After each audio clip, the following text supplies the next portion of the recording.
नमस्कार बंधु जय श्री जगन्नाथ आपण समस्त एक नूतन वीडियो स्वागत। आज आलोचना करवा विभिन्न खबर कागज प्रसार होती शिक्षक मान जोटा कि कहला ओटीटी बाध्यतामूलक तार समस्त शुणाणी 28 तारिख सब मामला एकत्र शुणाणी हो शुणा बारंबार डेट घुंची आपण जानते अनेक जो मैंने ए सामिल होती जो मैंने कोर्ट को जाइंट जे कहीं सब है बाध्यतामूलक कहीं कराला विभिन्न कथा आभिन्न समय ए परिप्रेक्षी रे एसओटीटी जोटा कि special OTET special teacher eligibility test मध्य सरी जाइए तेणु रिजल्ट आसापी ओएमआर आंसर सीट आसापी अपेक्षार अच्छा समस्ते जो मैंने देते परीक्षा ये परिप्रेक्षी न्यूज चैनल बाहर जे एत हजार शिक्षक शिक्षयित्री एप्लाय कले परीक्षा देले जहाँ फल समग्र राज्य रे प्रत्येक ब्लॉक प्रत्येक जिले शिक्षक मनरे कौटि ना कौटि कि दीर्घ वर्ष चाकरी कला परे ये सब बहाना कई एवं महाराष्ट्र जो घटना घटला महाराष्ट्र जो दुईटी बेंच रो सुप्रीम कोर्ट राय आसला से नहीं विभिन्न राज्य रे याको तर्जमा हला विभिन्न शिक्षक संगठन माने मध्य आंदोलन को ओल्हेवा प्रस्तुत हेलेनी एवं कोर्टर द्वारस्थ होती परिप्रेक्षी ओडिशार मध्य जो शिक्षक शिक्षयित्री माने एक विरोध करथिले एवं बहु पूर्व मध्य विचाराधीन अच्छी ए केस बाबद ए मैटर बाबद तेणु ये विषय को लेकिन आज आलोचना निश्चित भाव चैनल सब्सक्राइब करेंगे शेयर करेंगे निजर मतामत देवे और आपणकर समस्या आमको जनइबे। ये देखो शिक्षक ओटीटी बाध्यतामूलक 28 सब मामलार एकत्र शुणाणी हो तेणु जहाँ जहाँ सी कह कथा जिते थर आपंकर ओटीटी मैटर घटना घटी जे कौ मान को ओटीटी देवाई हम कौ मान देवाई हेनी कौ मैंने ओटीटी देले प्रमोशन ये विभिन्न कथा विभिन्न समय आसते जानते सहित ओतप्रोत भाव जड़ित ए परिप्रेक्षी देखो प्रत्येक शिक्षक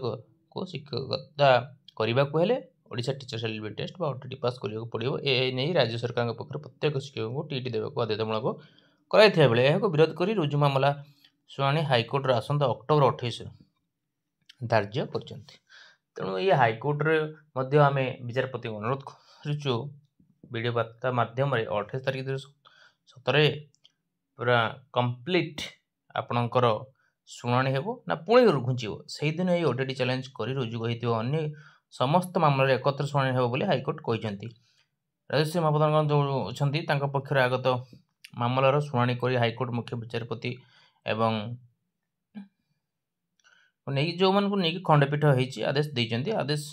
आवेदनकारिणी शिक्षयित्री पिटिशन दर्शाई जे 2009 मसीह यह आईन आसला जो थे नूतन शिक्षक नियुक्ति ओटीटी बाध्यतामूलक कराइथिले जड़े ओटीटी पास करनथिले से शिक्षकता करें किंतु निकट एक विधेय अणाई प्रत्येक शिक्षकों लगी ओटीटी बाध्यतामूलक कराई जो मैंने 2009 मसीह आईन आसवा पूर्व शिक्षकता कर परीक्षा देवाक पड़ो बोली कहला यार आवेदनकारी पक्षर दर्शाई जे आईन लागू होगा पर नूतन शिक्षकों नियुक्ति क्षेत्र में यार लागू करा कथा किंतु आईन लागू होगा पूर्व समय किपर लागू कर प्रश्न उठी हाइकोर्ट आवेदनकारी मामलार अन्य समस्त मामलार एकत्र शुणाणी निर्देश देते आवेदनकारी पक्ष आईनजीवी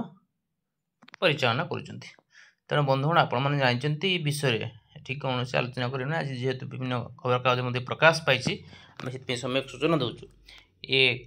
कथा ये आलोचना समग्र राज्य शिक्षक शिक्षयित्री मध्य द्वंद्व सृष्टि कर 3 वर्ष अधिक समय होगा जाऊँगी प्राइमरी टीचर प्रमोशन ना जहाँ सम्मान हकर कथा तेणु अन्य दाबी कथा छाड़ू ये जो साधारण कथा गोटे शिक्षक 20 वर्ष 25 वर्ष शिक्षकता कलापर जो गोटे आशा रखी बांधी था गोटे प्रमोशन टे नेबी गोटे एचएम हेबी ये आशा धीरे धीरे मौली जाऊँ तेणु विभिन्न समय विभिन्न मामला सृष्टि हो विभिन्न केस हाइकोर्टर पड़ी जहाँ फल ना प्रमोशन हो टीचर मानकर ओटीटी मैटर सविशेष बरणी आस तेणु ये आम अपेक्षा कर 28 तारिख देखा जाऊ जेहेतु गोटे ଖବରକାଗଜ ପ୍ରକାଶ ହେଇଛି 28 ତାରିଖରେ ଯଦି ସମସ୍ତ ମାମଲାର ଶୁଣାଣି ଏକତ୍ରିତ ହୁଏ ସମସ୍ତେ ଉପକୃତ ହେବେ। ରାଜ୍ୟର ହଜାର ହଜାର ଶିକ୍ଷକ ଶିକ୍ଷୟିତ୍ରୀ ଆମେ ମଧ୍ୟ ଆଶା ବାନ୍ଧି ରଖିଛୁ। ତେଣୁ ଏ ଯେଉଁ କଥା କହୁଥିଲେ NCT ଗାଇଡ଼ଲାଇନ୍ 2010ରୁ ଲାଗୁ କଥା, ତାପରେ ଆପଣ ରାଜ୍ୟ ସରକାର ବା ଓଡ଼ିଶାର ସରକାର 2012ରୁ ଟିଚର ଏଲିଜିବିଲିଟି ଟେଷ୍ଟ ଆରମ୍ଭ କଲେ ଏବଂ ଯେଉଁଥିରେ ଥିଲା ଯେ କେବଳ ନିଯୁକ୍ତି ପାଇବା ପାଇଁ, କିନ୍ତୁ ପରବର୍ତ୍ତୀ ସମୟରେ ଧୀରେ ଧୀରେ 2012ରୁ 2025 13 ବର୍ଷ ପରେ ହଠାତ୍ କିଛି ବା 12 ବର୍ଷ ପରେ 2023-24ରୁ ଆପଣ ଦେଖିଥିବେ କିଛି ଜଣ ପଶିକି ପୁଣି ଗୋଳିଆ ଘାଣ୍ଟିଆ କରିକି ଏ ଯେଉଁ ଚାଲିଲା ଯାତ୍ରା ଆପଣମାନେ ଜାଣିଛନ୍ତି, ଏଠି କହିବାର ଆବଶ୍ୟକ ମଧ୍ୟ ନାହିଁ। ତେଣୁ ଆମେ ମଧ୍ୟ ଅପେକ୍ଷା କରୁଛୁ 28 ତାରିଖ। ଆଜିର ଏହି ଆଲୋଚନା ନିଶ୍ଚିତ ଭାବେ ଭିଡ଼ିଓ ସେୟାର କରିବି, ସବସ୍କ୍ରାଇବ୍ କରିବି। ଆଜି ପାଇଁ ଧନ୍ୟବାଦ। ଜୟ ଶ୍ରୀ ଜଗନ୍ନାଥ।